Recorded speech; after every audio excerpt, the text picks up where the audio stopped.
Praise the Lord. 2025ஆம் ஆண்டில் நீங்கள் செய்வதெல்லாம் வாய்க்கும். நீதிமான் செய்வதெல்லாம் வாய்க்கும்.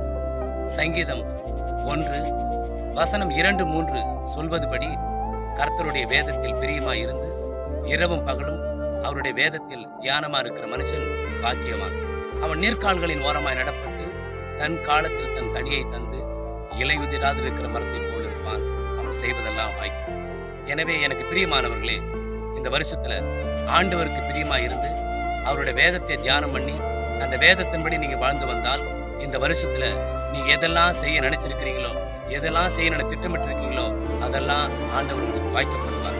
இந்த வருஷத்துல நீங்க ஒரு வீடு கட்ட நினைச்சிருக்கலாம், பிள்ளைங்களுக்கு திருமண காரியத்தை செய்ய நினைச்சிருக்கலாம், உங்கள் பிள்ளைங்களுடைய படிப்பு உயர்ந்த நிலைக்கு வரணும்னு நினைச்சிருக்கலாம். இது எல்லாவற்றையும் ஆண்டவர் இந்த வருஷத்துல உங்களுக்கு வாய்க்க பண்ணுவார்.